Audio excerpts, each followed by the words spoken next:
Hey, Coops, you like the Queensland side? Love it. Love it. Underdogs. Can we just do something? Underdogs.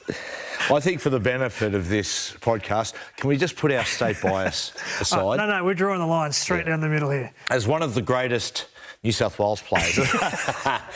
No. You were one of the greatest Queensland players of all time. I was. You delivered us a few games. I did a lot for you guys. You delivered us a few wins. Hence why I only played 4 games.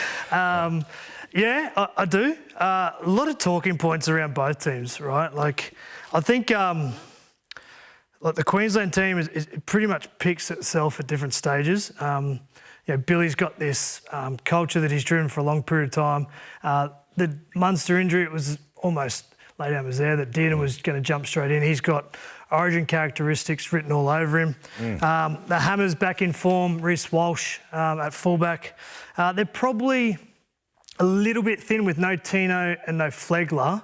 Probably a little bit light in the front row. But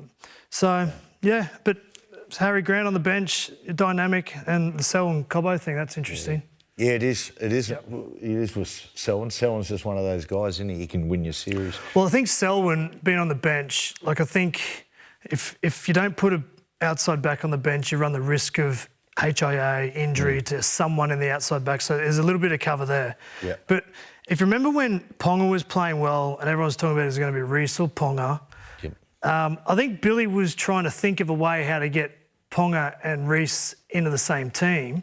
And maybe he devised a plan where he goes, you know what, actually, Selwyn Cobbo could do this. Yeah. Probably a bigger body. So I'd be really interested to see. It's cover, number one, but let's say everything's fit and healthy. He just might have a plan for Cobbo to come in and do something. It's interesting. So I didn't think about that because we've spoken about this before. We said, can he go with the Harry Grant, Ben Hunt combination, but still have Reece Walsh and Ponga? And we immediately thought, probably not. I said yes. Did you really? I did. I want to be on the record. I want to go back and have a look at this. But I think he might have hatched a plan. Yeah, I think so. And gone, actually, you know what? I'm going to revisit that. Who else can do it? Righto, Coops, the big one. No Dave Fifita. Yep. Surprised just about everyone. Why?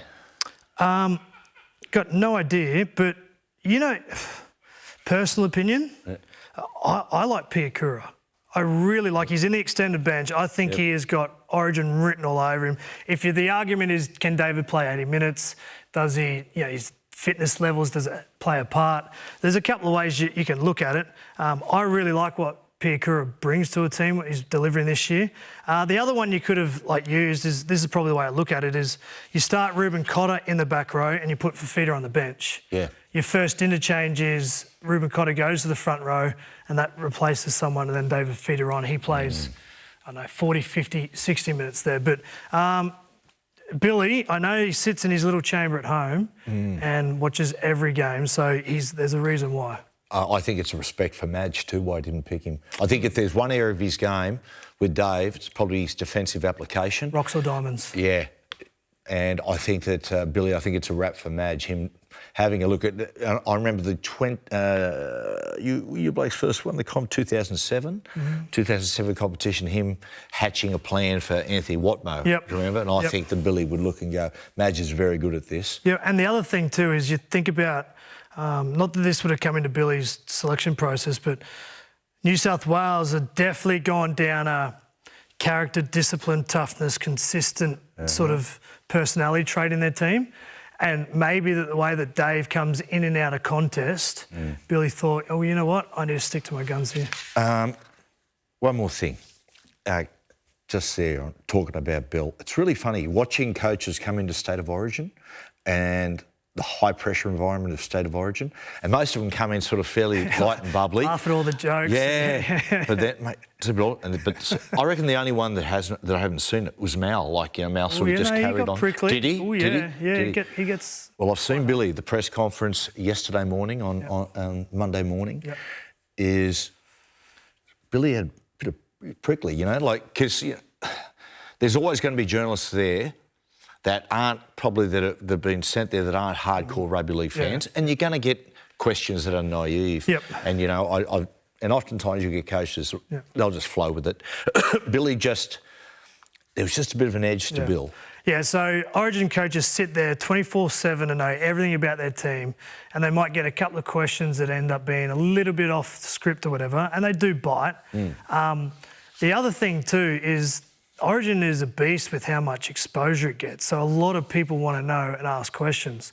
The thing about Bill is the one that I noticed is I think Kevin Walters said something about Reece Walsh in terms of like he's so dynamic that he needs to iron out a couple of those rough edges and said he needs to take a chill pill.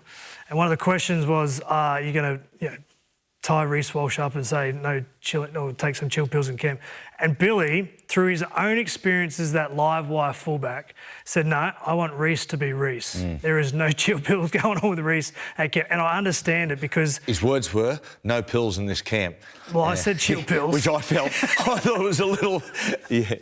And I think that Reece Walsh could be the guy. Like, if you look at everyone in both teams, like, he has got the biggest ceiling of the game. Like, he can just do things that not too many other players have. So the last thing Billy wants to do is say, hey, mate, I want to clip your edges here. He wants him full throttle, and everyone else will worry about the other stuff. Yeah, you want a bloke out there who's going to go out and try to win the game, not lose it.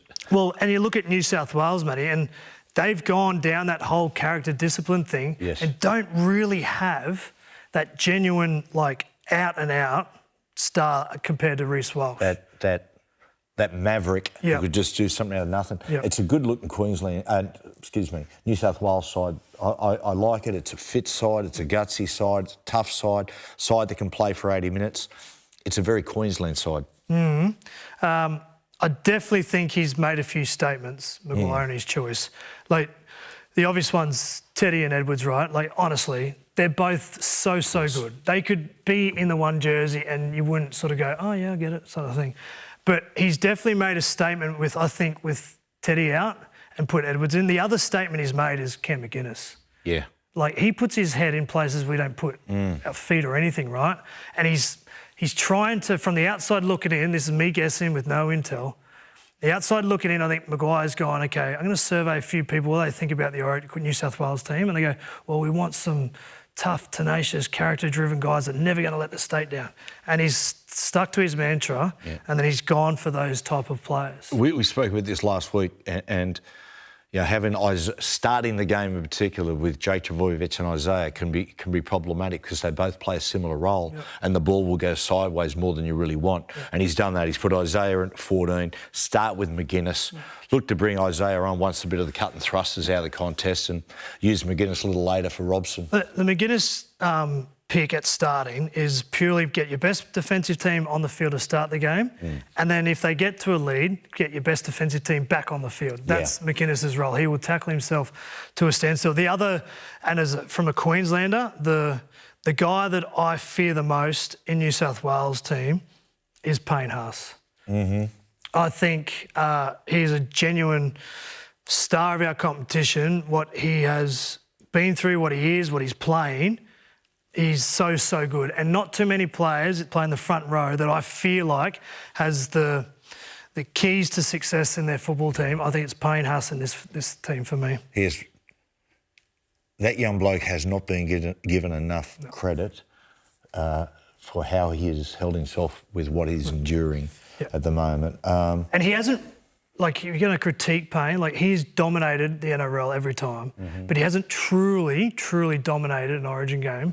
And I feel the way that this game, or this team, the style that New South Wales will play, it'll be high percentage, it'll be tough, they'll do all the basics really well, they'll fight over a 5-cent piece on the floor, but then Payne Haas has the game-breaking ability. One thing that he will like is having no Tino opposite him, because Tino went after him all those times in Origin. Can Patrick Carrigan be that guy that goes after his mate? But as a Queenslander, I fear a little bit what a Payne Haas can do. Robson ahead of Appy, it's interesting. It just shows you what currency Madge is going to put in defence. I think that's a clear one. Tough, hard-nosed player.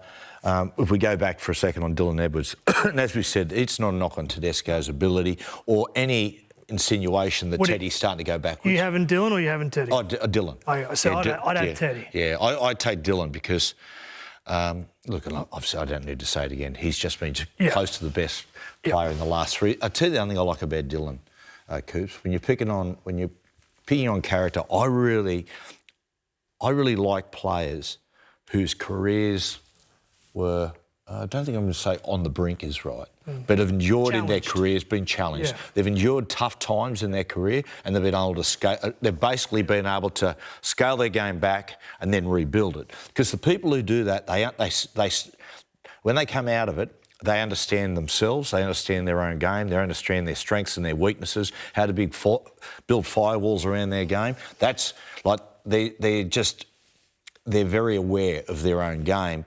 And if we go back, and the reason I say that, people forget, like 5 years ago, Dylan had the yips. Yeah. Like he was struggling. I went out and watched one night at Penrith, and he was playing New South Wales Cup against South Sydney.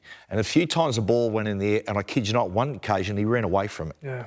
Right? But the way he has bounced back and become close to the best player in the game shows his mental toughness and his intelligence. I agree.